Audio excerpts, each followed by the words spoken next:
தண்ணி வெளியாக நமக்கு ஷாக்கே அடிக்காது. வேணா நான் இதுக்குள்ளே கை வச்சு காட்டுறேன். ஆனால் அதுக்கு முன்னாடி ஒரு சின்ன டிஸ்க்ளைமர். நாங்கள் இது போதுமான சேஃப்டி எக்யூப்மெண்ட் ப்ராப்பரான ட்ரைனிங்கோட தான் செஞ்சு பார்க்குறோம். அதனால் நீங்கள் தயவு செஞ்சு இதை வீட்டில் செஞ்சே பார்க்காதீங்க. நான் கை வைக்கிறேன், சுவிட்ச் எல்லாம் ஆனில் தான் இருக்குது, ஒயரும் தண்ணிக்குள்ளே தான் இருக்குது, ஆனால் எனக்கு ஷாக்கே அடிக்கலை. ஆனால் நம்ம நிறைய இடங்களில் ஈரக்கையோட சுவிட்ச் போடும்போதோ இல்லை வேறு ஏதாவது செய்யும் போதோ ஷாக் அடிச்சிருக்கோம். அதுக்கான காரணம் உங்கள் கையில் உள்ள தண்ணி இல்லை, இதுதான். இதை லைட்டாக அப்படியே பூவோட தூவி விட்டுட்டு கை வச்சா ஷாக் அடிக்கும். ஆனால் நான் வைக்க மாட்டேனே. அதுக்கு பதிலாக இந்த லைட்டை நடுவில் போட்டுட்டு என் மேலே போக வேண்டிய கரண்ட்டை இந்த லைட் வழியாக அனுப்பி இதை எரிய வச்சு உங்ககிட்ட காமிக்கிறேன்.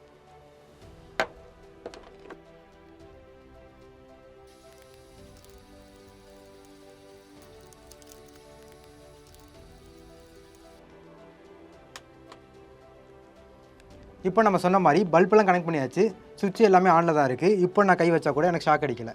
இதை லைட்டாக மலைசாரல் மாதிரி தூவி விட்றேன். நீங்கள் பல்பை மட்டும் கவனிங்க.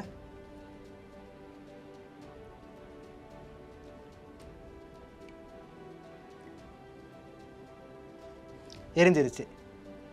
Of on, off on. இதில் என்ன நடந்துச்சுன்னா, பொதுவாகவே சுத்தமான தண்ணியால் கரண்ட்டை பாஸ் பண்ண முடியாது. ஏன்னா ஒரு பொருளில் கரண்ட் சவாரி செய்யணும்னா அதில் ஃப்ரீயாக சுற்றி தெரிகிற எலக்ட்ரான்ஸ் இல்லாட்டி அயன்ஸ் இருக்கணும். ஒரு சுத்தமான தண்ணியில் இது ரெண்டும் இல்லைங்கிறதுனால அதில் கரண்ட்டால் பயணிக்க முடியாது. இதில் அயன்ஸ்னால் என்னென்னு பின்னாடி பார்ப்போம். முதல்ல சுத்தமான தண்ணின்னு நான் எதை சொல்கிறேன்னு பார்ப்போம். சுத்தமான தண்ணினா நம்ம குடிக்கிற தண்ணியோ இல்லை குடிக்கிற தண்ணியோ சொல்லலை. ஏன்னா அதில் கால்சியம், பொட்டாசியம் பல விஷயங்கள் கலந்துருக்கும். இதில் கூட நம்ம டிஸ்டில் வாட்டர் தான் பயன்படுத்துகிறோம். டிஸ்டில் வாட்டர்லாம் ஒன்றும் இல்லைங்க. ஒரு இட்லி பானையில் தண்ணியை ஊற்றிட்டு அதை கொதிக்க வச்சா அதில் உள்ள கால்சியம், மெக்னீசியம்லாம் கீழே செட்டில் ஆகிட்டு நீர் மட்டும் ஆவியாகி மூடியை தொட்டதும் திரும்ப தண்ணியாகி கீழே வரும். இப்படி ஒரு நீரை ஆவியாக்கி திரும்பவும் தண்ணியை மாற்றி அதிலிருந்து வரக்கூடிய தண்ணி தான் டிஸ்டில் வாட்டர். இதை ஒரு கம்பெனியில் சுத்தபத்தமாக பண்ணி ஒரு பாட்டில் அடைச்சி வைப்பாங்க.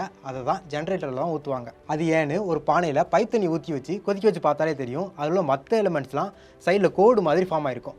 இதே மாதிரி பேட்டரிலையும் ஃபார்ம் ஆச்சுன்னா அந்த பேட்டரி வீணாக போயிடும். ஆனால் டிஸ்டில் வாட்டரில் தண்ணியை தவிர மற்ற விஷயம்லாம் எதுவும் பெருசாக இல்லைங்கிறனால அது பேட்டரியை பாதுகாக்கும். நம்ம ஆரம்பத்தில் கூட இதில் டிஸ்டில் வாட்டரை ஊற்றி தான் கை வச்சோம். அதனால தான் எனக்கு ஷாக் அடிக்கலை. இதை நான் முதல்லேருந்தே செஞ்சு காட்டுறேன் பாருங்கள்.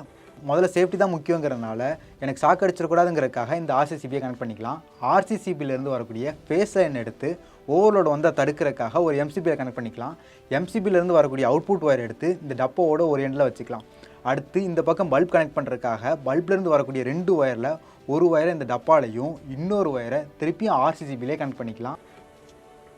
கடைசியாக டிஸ்டில் வாட்டர் இந்த கனெக்ஷன் முங்குற அளவுக்கு ஊற்றிக்கலாம். இப்போது எல்லா செட்டப்பையும் ரெடி பண்ணியாச்சு. இப்போ சுவிட்சை ஆன் பண்ணிவிட்டு நம்ம முன்னாடி கை வச்ச மாதிரியே கை வச்சா கூட எனக்கு ஷாக் அடிக்கல. ஆனால் இதில் கரண்ட் பாஸ் ஆகிட்டு தான் இருக்குது. வேணால் இதை வச்சு செக் பண்ணி பாருங்கள். இதில் 0.022 ஆம்பேர்னு காட்டுது. இது ரொம்ப ரொம்ப கம்மியான கரண்ட்டுங்கிறதுனால நான் கை வச்சா கூட என்னால் உணரவே முடியலை.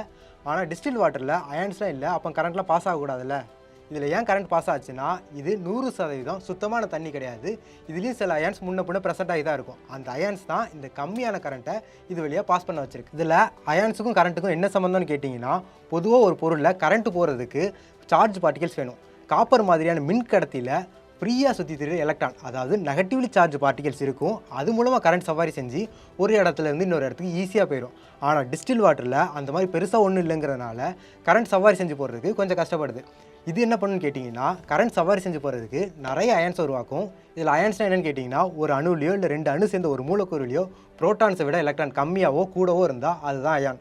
இதில் எலக்ட்ரானை விட புரோட்டான் கூட இருந்தால் அது பாசிட்டிவ் அயான், அதுவே கம்மியாக இருந்தால் நெகட்டிவ் அயான். இந்த தண்ணிக்கு அயன்ஸ் கொடுக்குறது என்னன்னு கேட்டிங்கன்னா, நம்ம வீட்டில் பயன்படுத்துகிற உப்பு தான். இதில் பாசிட்டிவ் அயானான சோடியம் அணுவும் நெகட்டிவ் அயானான குளோரைடு அணுவும் ஒன்றோடு ஒன்று ஒரு சின்ன ஈர்ப்பு விசையில் ஒட்டியிருக்கும். இப்படி எதிரெதிர் சார்ஜுக்கு நடுவில் உருவாகிற ஈர்ப்பு விசை தான் எலக்ட்ரோஸ்டாட்டிக் ஃபோர்ஸ். இந்த எலக்ட்ரோஸ்டாட்டிக் ஃபோர்ஸ்னால் உருவாகக்கூடிய இந்த பிணைப்பு பேர் தான் அயானிக் பாண்ட். இதை தண்ணியில் போட்ட உடனே தண்ணியில் உள்ள ஹைட்ரஜன் அணுவும் ஆக்சிஜன் அணுவும் ஒன்று சேர்ந்து இதில் உள்ள சோடியத்தையும் குளோரைடையும் தனித்தனியாக பிரிச்சிடும். இது மூலமாக இந்த தண்ணிக்கு நிறைய அயன்ஸ் கிடச்சி கரண்ட் சவாரி செய்கிறதுக்கு ஒரு பாதையை உருவாக்கும். இதோட ரெசிஸ்டன்ஸ், அதாவது தனக்குள்ளே கரண்ட்டை போக விடாமல் தடுக்கிற தன்மை உப்பு போடுறதுக்கு முன்னாடியும் உப்பு போட்டதுக்கு அடுத்ததும் எவ்வளோ குறைஞ்சிருக்குங்கிறத வச்சு நம்மளால் செக் பண்ணி பார்க்க முடியும். இப்போ இந்த டிஸ்டில் வாட்டரில் நம்ம உப்பு எதுவும் ஆட் பண்ணல. இதோட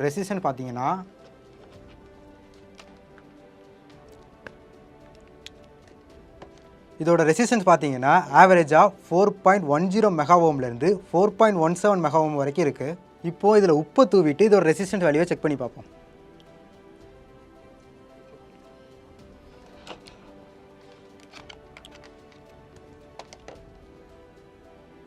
இப்போ இதோட ரெசிஸ்டன்ஸ் பார்த்தீங்கன்னா 4 மெகா ஓம்லேருந்து 89.7 கிலோ ஓம் கிட்ட குறைஞ்சிருச்சு. இவ்வளோ ரெசிஸ்டன்ஸ் கம்மியானதுனால தான் கரண்ட் ஈஸியாக இது வழியாக பாஸ் ஆகி இந்த பல்ப் எரிய வச்சுச்சு.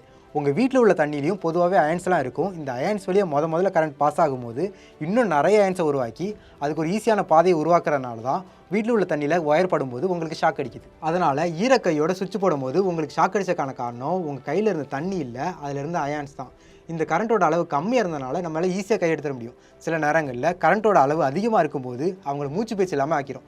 ஒரு வேளை யாராவது உங்கள் முன்னாடி கரண்ட் ஷாக் அடித்து மூச்சு பேச்சு இல்லாமல் இருந்தால் நீங்கள் என்ன பண்ணுவீங்க? உங்களுக்கு பதில் சரியாக தெரியலைன்னா இந்த என் கார்டை கிளிக் பண்ணுங்கள். இந்த என் கார்டை கிளிக் பண்ணி எப்படி சரியான முதலுதவி செஞ்சு அவங்களை காப்பாற்றுறதுன்னு தெரிஞ்சுக்கோங்க.